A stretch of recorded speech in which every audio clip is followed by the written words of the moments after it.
Apakah perang darat akan terwujud di Iran setelah Amerika Serikat meningkatkan kekuatan militernya di Timur Tengah? Kita akan bahas hal ini bersama Stanislaus Rianta, pengamat intelijen dan keamanan Universitas Indonesia. Selamat sore, Pak Stanis. Selamat sore, Mas. Pak Stanis, pasukan dikirim ke Timur Tengah untuk menekan negosiasi atau invasi betulan kalau Anda amati? Ya, kalau pasukan Amerika di Timur Tengah kan memang ada banyak ya. Di pangkalan-pangkalan negara sekutunya Amerika itu total di Timur Tengah ada sekitar 40 sampai 50 ribu. Tapi di dalam beberapa minggu ini memang ada peningkatan jumlah hingga 50 ribu, sebelumnya 40 ribu. Nah, ini kan Amerika mengklaim bahwa dia akan menurunkan pasukan Linut 82. Pasukan Linut 82 ini adalah pasukan khusus Amerika yang memang mempunyai spesialisasi untuk melakukan serangan kepada pada musuh, daerah musuh, yang diklaim dalam 18 jam bisa digerakkan dari markasnya di Carolina ke negara manapun atau tempat manapun di seluruh dunia. Kita harus akui bahwa Amerika unggul di dalam teknologi, di dalam alutsista, di dalam militer, di dalam global air power. Amerika nomor 1 di dunia, sementara Iran nomor 16, Israel nomor 15. Tentu ketika sudah ada pengerahan pasukan, kemudian sudah ada pengerahan kapal induk, ini tentu bukan sekedar hal yang main-main, saya kira. Ini akan menjadi sangat berbahaya bagi dunia, saya kira.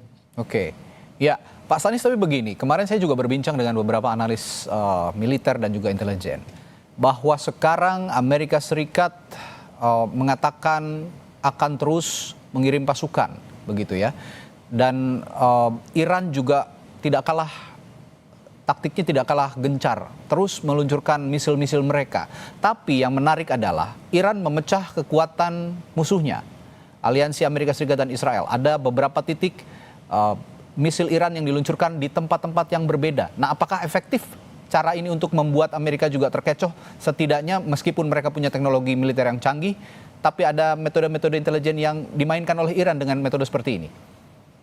Ya, tentu perang bukan hanya soal senjata, bukan soal alutsista, tetapi ada metode lain. Dan tentu keunggulan Iran ada sebenarnya bukan karena menang Medan, karena dia ada menguasai Medan dan lokasinya di Iran, tetapi Iran juga mempunyai strategi-strategi lain. Dia juga terlebih dahulu melemahkan pangkalan-pangkalan Amerika di sekitar Timur Tengah. Kemudian Iran juga tidak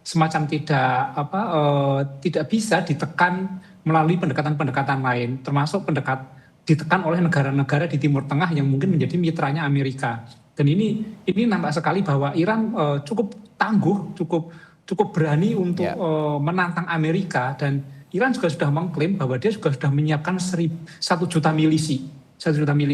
Dan ini sebenarnya cukup berbahaya ketika nanti Amerika benar-benar menerjunkan pasukan Linutnya. Linut yang terjun itu tentu tidak membawa senjata berat, karena itu penerjunan perorangan. Dia hanya membawa senjata yang maksimal hanya kaliber berapa, mungkin 12 mili, ya, itu senjata besar, paling besar. Tapi Iran yang nanti menguasai wilayah, dia bisa menciptakan killing ground bagi pasukan Amerika. Jadi sebenarnya ini tidak mudah, meskipun Amerika mempunyai teknologi, tetapi Iran juga mempunyai milisi yang cukup banyak dan dia menguasai Medan. Dan Iran itu sudah siap. Iran itu sudah 40 tahun itu mempunyai banyak musuh dan mempersiapkan diri untuk perang ini, saya kira. Jadi bukan hal mudah Amerika untuk mengalahkan Iran. Oke, ada dua hal yang juga jadi analisis beberapa analis begitu ya. Ground invasion Amerika Serikat dan juga maximum pressure. Mana yang lebih mungkin dilakukan oleh Amerika Serikat? Ground invasion jika melihat kondisi saat ini ya, Pak Stanis. Ground invasion atau maximum pressure? Saya kira dua-duanya akan bersamaan terjadi ya. Jadi tidak mungkin di dalam suatu perang satu strategi yang digunakan hanya satu strategi. Tapi yang jadi masalah sebenarnya adalah Iran itu juga menunggu. Apapun strategi yang dilakukan Amerika, Iran menunggu ini. Dan mereka sudah menyiapkan milisinya. Amerika datang hanya dengan pasukan militernya, tetapi Iran itu juga menyiapkan masanya, menyiapkan milisi, masyarakatnya yang siap untuk menunggu. Ground invasion memang Amerika jago. Pasukan Linut 82 ini sudah pengalaman sejak Perang Dunia Pertama, Perang Dunia Kedua, bahkan punya pengalaman di perang dengan Irak. Tetapi saya kira Iran itu bukan negara yang seperti yang pernah dikuasai oleh Amerika sebelumnya. Jadi ini harus lebih berhitung-hitung lagi. Ya. Oke, tadi kita simak bersama juga dalam berita pengantar sebelumnya bahwa Menteri Pertahanan Amerika Serikat Pete Hegseth memberi sinyal akan ada serangan baru katanya dalam 1-2 hari ke depan. Dan ia juga mengklaim kekuatan militer dan moral tentara Iran sudah jauh menurun dibandingkan sebelumnya. Apakah ini faktanya yang terjadi menurut Anda? Ya, siapapun Menteri Pertahanan pasti akan menyampaikan itu. Jadi ini bagian dari perang juga yang namanya adalah pushprop. Perang urat saraf dan propaganda. Jadi perang tidak hanya di darat tapi juga perang propaganda, perang urat saraf ini harus dilakukan juga. Iran akan mengklaim yang sebaliknya dari yang diklaim oleh Menteri Pertahanan. Jadi ini sudah menjadi bagian dari strategi supaya untuk melemahkan moral, melemahkan mental dari lawan. Iran juga melakukan hal yang sama saya kira.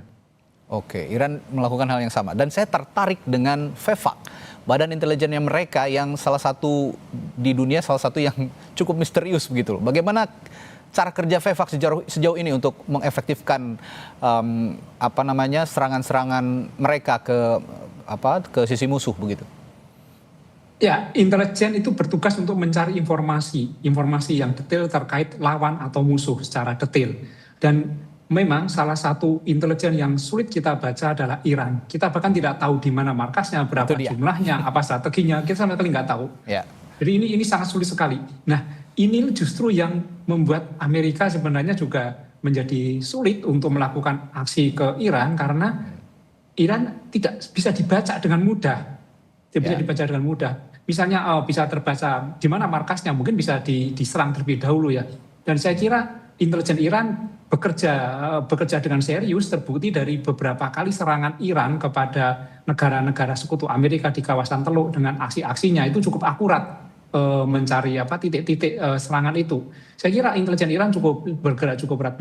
Walaupun ada kendala sekarang adalah perang ini ada di wilayah Iran. Coba kalau misalnya perangnya di wilayah lain mungkin mereka bisa lebih survive. Misalnya perangnya di Amerika pun Amerika pasti juga akan keteteran. Tapi ada satu hal yang membuat Iran nampak agak terlebih dahulu adalah perangnya adalah di Iran. Tetapi ketika nanti Iran bisa menghadapi ini, bisa mengerahkan milisi, tentu Amerika tidak mudah untuk menjalankan perang ini. Oke, bicara soal perang darat, tadi juga sudah sedikit Anda singgung bahwa Amerika Serikat sebenarnya punya keunggulan teknologi dan pasukan khusus begitu. Tapi Iran juga punya keunggulan geografis yang juga Anda katakan barusan. Dan dukungan jangan lupa dari Rusia dan Tiongkok. Sejauh ini memang tidak ada yang langsung begitu ya dukungannya dari Rusia dan Tiongkok. Tapi dukungan intelijen, dukungan moral juga sudah tampak dari Rusia dan Tiongkok. Menurut Anda siapa yang lebih diuntungkan jika perang ini benar-benar terjadi di darat nantinya? Ya, perang tidak pernah ada menguntungkan suatu pihak. Perang itu bencana ya, perang itu bencana kemanusiaan. Ini yang tidak ada menguntungkan. Ini saya kira hanya kalau misalnya untung hanya bukan menguntungkan, tapi memuaskan ego saja, memuaskan egonya Trump, ya, memuaskan egonya penguasa. Saya kira tidak ada yang diuntungkan dari perang ini. Jadi apapun yang terjadi harus dihentikan. Tetapi kalau ada pihak-pihak yang mengambil manfaat dari ini pasti ada. Contoh misalnya produsen alutsista ini akan diuntungkan. Akan ada pembelian senjata dalam jumlah banyak, kemudian akan ada perlombaan senjata. Ini juga akan terjadi di dalam perang. Jadi kalau misalnya siapa yang mengambil keuntungan dari bencana ini, saya kira produsen alutsista salah satunya. Terakhir yang menarik Pak Stanis, ketika Amerika Serikat terus mengencarkan pernyataan bahwa akan ada ground invasion, bisa saja sudden ground invasion begitu ya, yang Iran tidak siap lah. Tapi di sisi lain, aliansi mereka, Israel, ini sampai detik ini tidak muncul di permukaan ketika Amerika juga mengatakan akan ada ground invasion. Mereka lebih sibuk meladeni Houthi dan juga Hezbollah. Sejauh ini apakah peran Israel untuk ground invasion bisa ikut terjadi bersama Amerika Serikat atau bagaimana?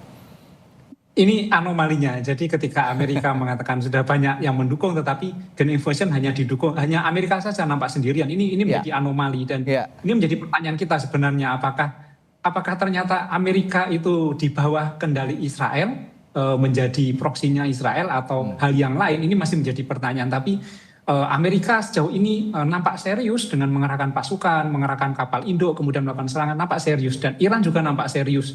Dan seriusnya dua negara ini akan berujung kepada bencana jika terjadi benar-benar perang di invasi darat di Iran.